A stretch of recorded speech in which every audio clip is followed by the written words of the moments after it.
guys, it's Mrs. Shadbolt here. So I don't really have an experiment, but just kind of a fun craft that would be good for Easter. This is my cat Leroy. He wants to do the experiment too. So we're going to be making kind of an Easter egg basket, and it's super easy, and you probably have most of the stuff that you would need for this at home anyways. So you can see I have a balloon. I already have it blown up, and I have a whole bunch of these little Rubbermaid containers. So if you have these or anything that you don't mind getting a little bit of glue on, because you're going to need glue and then some yarn. String works too, as long as it's a little bit thicker. Otherwise you're just going to be sitting here forever and ever because the string will take a long time to cover the balloon. So what we're going to do is I just cut some really long strips of string. I have a whole bunch of them down here. And all you're going to do is you're going to dip them in the glue, and this is going to be messy. This is going to be one of those fun, messy projects that we all know and love.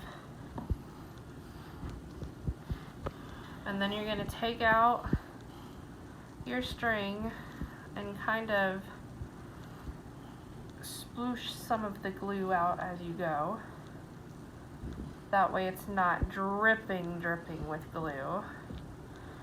And once you find an end, try to straighten it out as best as you can, and then just kind of start wrapping it around your balloon. And it doesn't matter if it overlaps. In fact, it's going to be good if it overlaps a little bit in places, because eventually it's going to be like a basket and you can hold things in it. So it doesn't have to be perfect, it doesn't have to be neat. I think our ceiling fan is blowing my balloon around. But just start laying your string all around the balloon. And really, it doesn't matter how much you use.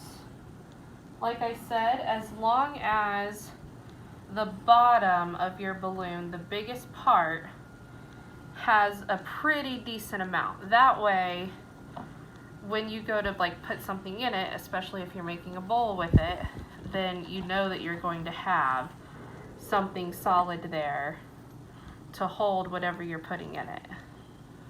So I might have made some of these string pieces a little bit too big, but that's okay. So I'm just kind of draping it around, not really making any specific design, just letting it go. But it's important that you put the glue on the yarn first and not put the glue on the balloon, because the yarn has to eventually dry up with the glue. So if you're just putting the glue on your yarn, you're gonna have a very flimsy basket. So the reason I dip it into the glue here is to make sure that it kind of soaks up some of that glue. That way when it dries, the string will also harden. Ooh, I made some of these really long, and I should have made them a little shorter. So don't cut your strings quite as long as this, but you're gonna notice that this video is gonna be a little choppy because I'm just showing you a little bit of an introduction right now, and then I'm gonna pause my recording and I'm gonna finish it up and let it dry, and then I'm gonna show you the end result at the end of my video. So I will check in with you guys in a little bit. Alright guys, so I waited a whole 24 hours to make sure that the yarn got really solid, because if you go too soon, then the yarn is still going to be a little bit soft. So if you go to touch it and you notice that your yarn is still a bit soft in places, then you're going to want to let it dry for just a little bit longer. So when it's ready, you'll notice I finally filled in some, especially on the bottom. I had a couple pieces that went a little too high for my liking, especially if this is supposed to be a bowl, but that's okay because you can kind of force them down a little bit over time if you really wanted to.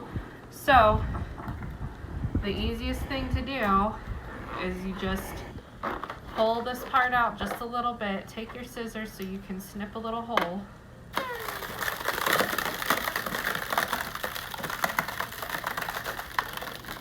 And hopefully not too many of the pieces will come with the balloon, but as you notice, they'll snap right back into place as they let go, you're going to want to do this real careful so you don't accidentally break off a piece or make one of your pieces of string come off completely, especially if it's like a main piece and it's holding another piece completely together. All right, so there's my balloon. You'll notice you might have a couple of little strands of the glue left over. You'll see these little clear pieces. There's Leroy again trying to help in his not very helpful way. And all you have to do is just go through and, like I said, real carefully so that you don't break any of your strings off or rip them apart. You can just go through and peel those off real nice and easy, and then you just want to throw them away. And then you're ready. So you have this little bowl. If you want to, you could try to line it maybe with some cloth if you wanted to hold small things like headphones or something. But really, for the most part, if you just wanted to hold like maybe some headphones or some jewelry or anything like that, especially if you decided to have your strings go really, really tight together. Leroy, you're not helping. Sorry, guys. But if you put your strings really close together and really make it a bowl and have no, like hardly any holes at all, then you would be able to put anything in there without it really falling out. But I made mine just a little bit further separated, and even though this went a little higher than I kind of personally wanted it to, it almost makes it look a little bit more like an Easter egg. So I guess it did kind of work out in the long run. So there you have it, an Easter egg balloon basket.